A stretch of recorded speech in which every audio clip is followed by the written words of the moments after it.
Don Ignacio González de Vega, portavoz de Jueces para la Democracia. Bienvenido, muy buenas noches. Buenas noches. ¿Qué le ha parecido la intervención del señor Lesmes? Para empezar por ahí. Bueno, hay puntos en los que estamos de acuerdo con el señor Lesmes. Creemos que los jueces son una pieza esencial en el sistema judicial y creo que muchas veces, a pesar de la sobrecarga de trabajo y la escasez de medios materiales y personales, el juez logra llevar al día los asuntos. Y en la letra pequeña, cuando él ha hecho esa defensa tan cerrada del trabajo verdaderamente independiente, rabiosamente independiente de los jueces y del dolor que le provoca ver que los ciudadanos no comulgan con esa visión, ¿ustedes qué opinan?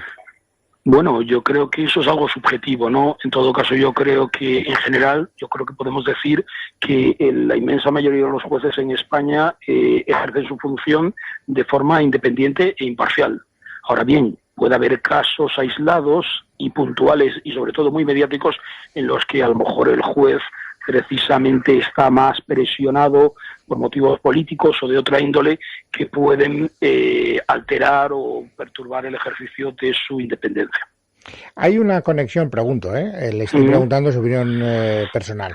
¿Hay una proyección excesiva y por lo tanto nociva entre lo que es los proyectos políticos distintos que actúan en la vida pública española y la independencia o dependencia de algunos jueces? Pues yo creo que no. Yo creo que el tema de la independencia o dependencia de los jueces depende muchas veces del órgano judicial en el cual se encuentre. Es decir, hay órganos judiciales, digamos, o una jurisdicción caliente, como puede ser la Audiencia Nacional, donde se están ventilando asuntos muy importantes de carácter político y probablemente haya jueces que tengan una tentación más bien político-partidaria. En esos casos puede haber una falta de independencia. De todas maneras, yo creo que el sistema en general funciona bien. Cuando un juez hay sospechas de una falta de apariencia de imparcialidad o de independencia, existe dentro del sistema un sistema de recusación y de abstención que creo que funciona bastante bien, ¿no? Es decir, que si el señor X o la señora tal son recusados, bueno, pues existe la Sala de lo Penal de la Audiencia Nacional, por ejemplo, que ha de resolver esa recusación. Y hemos visto cómo en algunos casos ha admitido la recusación y en otros, pues no, ha entendido que los jueces están en condiciones de imparcialidad para poder dictar sentencias de forma independiente. A mí me parece, don Ignacio, es una apreciación personal, que se produce una ruptura entre lo que a los jueces les gustaría que sucediera y lo que verdaderamente sucede en la sociedad española. Lo decía hace un instante.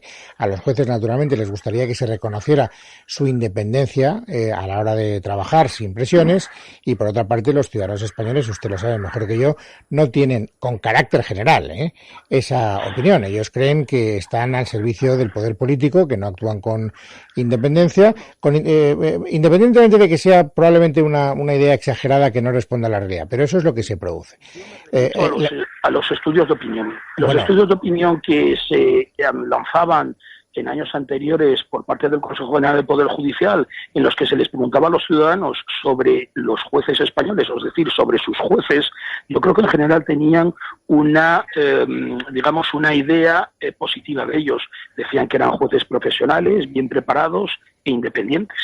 Otra cosa es que haya casos mediáticos en los cuales se pueda poner en duda la imparcialidad o independencia del juez. Pero yo, desde luego, a mí me consta por estudios que se han hecho de opinión en la sociedad española, donde la mayoría de los españoles consideran que sus jueces son bien preparados, profesionales e independientes. Y sin embargo, usted está de acuerdo exactamente igual que yo y que muchos ciudadanos que nos escuchan, que desde el poder político se trata de instrumentalizar la justicia sí, para favorecer sus intereses partisanos. Eso, claro, es que esa es la otra parte.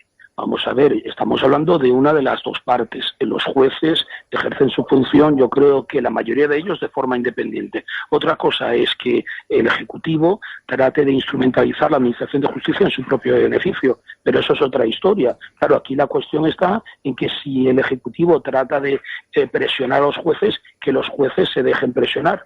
Y como estábamos hablando de los jueces, yo creo que la mayoría de ellos, en general, creo que son imparciales y que no admiten ningún tipo de presión.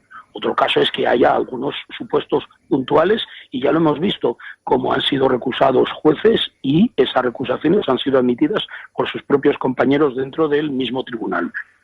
¿Y qué tendría que suceder, don Ignacio, para finalizar esta conversación, para que desde el poder político, independientemente de quién lo ocupe, digamos, cese esa vocación de instrumentalización de la justicia?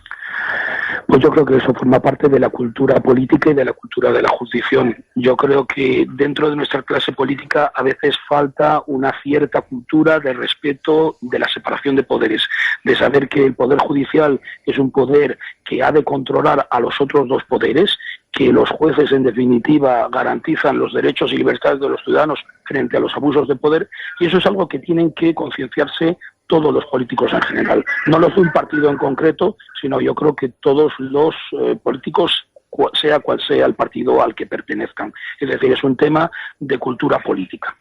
Don Ignacio, le agradezco de corazón que nos haya querido atender. Un saludo muy cordial. Pues muchas gracias a ustedes, un saludo.